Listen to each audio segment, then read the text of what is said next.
Hi families, as promised, I have a tutorial for you to hopefully answer some questions that you might have about our upcoming week. So the first thing your child would do every morning is get their tablet, and hopefully it's charged. And also they will need their folder that had the journal and the other copies inside of it. They might also want to have their whiteboard and their supply bag close by. So to log into the Chromebooks or the Chrome tablets, they will need their QR code. I sent one home a while ago, but I also taped one inside of their red take-home folder and also inside of the supply folder. So hopefully you found those. So I'm going to be Hank today, and I have his QR code. So I'm going to log into my tablet. Easy as that. As soon as your child logs in, it should take them right to Clever. So the first place they need to go every morning is Seesaw. When Hank logs into Seesaw each day, there will be an activity for him that will take him through his whole day. So he will click on activities, and I've been playing with this. It usually says edit response, but it says finish for Hank because I've been playing with it. So when he comes in, this is our daily schedule. Each link links to a page over here along the side. So at 8:35, Hank will come into our Language Arts Zoom. So he can click on this link and it takes him to the ELA page. The link for the Zoom is right here. So Hank can click on that. The other cool thing is that this Zoom link is open from 8 a.m. to 6 p.m. So that means anytime that you might have a question or maybe your child needs some help with something individually, we can pop on Zoom together and work that out. For Monday, since this is just the practice journal and we don't technically have school on Monday, Hank can click on this Seesaw activity because we're going to be studying fables. The reason it looks this way is because this is scheduled for him for Monday, so he can't go home and do it tonight. But this is a little look at what that activity looks like. If you're on the tablets, you will notice there's not a tab bar at the top. There's nothing. And so to get back to the tabs, you just swipe down and you'll see the tabs then, and Hank can go back to where he was. So once it's 9 o'clock, we'll want to finish up what you're doing, and then we will have our literacy rotations. Sometimes we call these centers. It's during, this is the time that we do reading groups. So Hank will click on the next link. And this might look confusing to some adults, but this is a little bit what our chart looks like that usually hangs on the wall. Your child knows what color group they are in, and we do literacy rotations every single day. So if your child's in the red group, they follow along horizontally, and their first rotation would be with Mrs. Crawl. So if they see her picture, they come down here and they would click on her Zoom link. She hasn't given me her link yet, so it's not in there, but that's what it will look like. Their second rotation looks like they need to get their journal out, and they can do a free writing. So we usually spend some time on the picture, and then I've been pushing them to write 2 to 3 sentences in their journal. So a lot of times your child might come back and say, I'm done.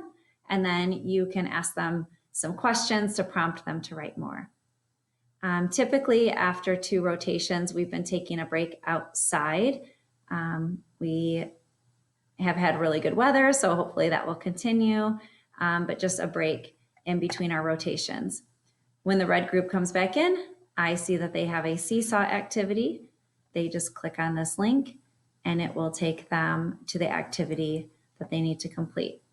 Once again, it looks a little funny because it's not scheduled to start until tomorrow, so they would not be able to do that until tomorrow morning. So they can go back here If they see my picture next, that means it's time to pop on Zoom with me for our reading group, and the link is down here. The link to Zoom with me is the same at any time. So when Hank is finished with his literacy rotations, it's time for lunch. That's the time that we eat every day, so your child will be used to that schedule. So we click on this link and it just says, have a great lunch. All right, and then we can go back here. Between lunch and MAPS, it's a pretty short little time. So I put work time. It would be really awesome on Monday if your child could really do this one activity. This says words to read. These are the words that I type up for your child every week and send home. I usually assess them myself on Mondays and then type new lists that evening. But it would be almost impossible to assess them individually on Zoom. It would probably take me an hour or longer.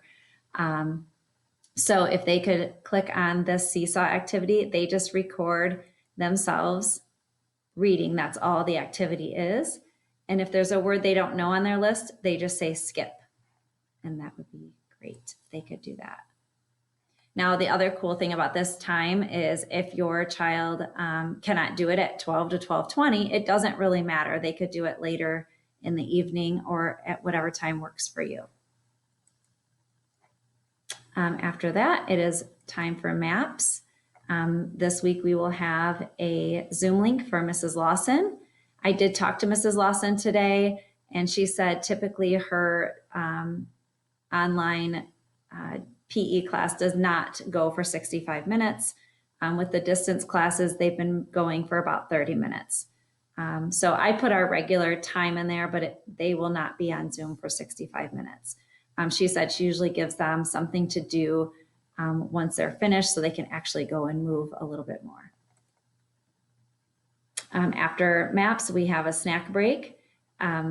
This is a little bit longer time than we usually spend, but I figured you actually have to be in your kitchen getting something ready, or maybe they need to use the restroom, or if they came in from outside, you might need a little extra time there. We always do math after MAPS. So there is a link to Zoom with me for a lesson. And then for Monday, there is just a review activity. We finished doing Fact Families on Friday. And so here's just a reminder picture about what Fact Families are. And then your child can click on this link. So this activity actually has right here, it'll have a tutorial first, and then they can complete the activity themselves. After math, we have some Raz Kids and Edmentum time. This is another time of day that if 2:30 to 3 doesn't work well for your family, then really your child could do these things anytime during the day. We are suggesting to do Raz Kids 3 days a week and Edmentum 2 days a week, but really that's up to you to figure out what works best for your child. Maybe you want to do Raz Kids 1 day a week and they love Edmentum and they want to do it more often. That's up to you. So some of these activities really, unless you have some structured activity yourself, you can do these at any time and turn them in.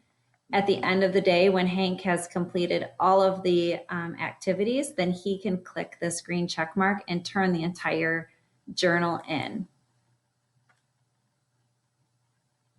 And then it says waiting for teacher approval because now it's sent to me. And now his activities are all done for the day.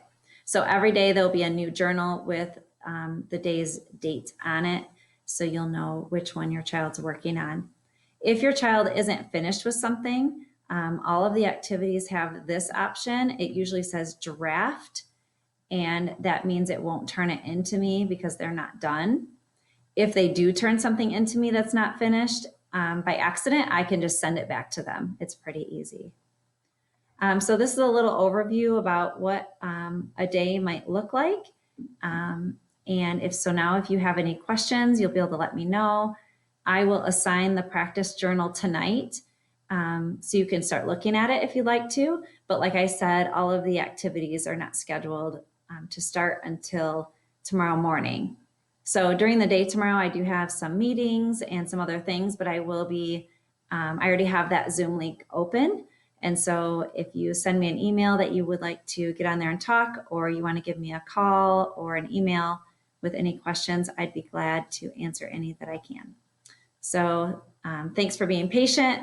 And also know that we've got 2 working parents and 3 kids ourselves, and we are just a little bit anxious and nervous, just like you. So just know that I tried to create things that I think your child could be pretty independent in doing, and I will try to help them do as much as they can on their own. So thanks, and let me know if you have any questions.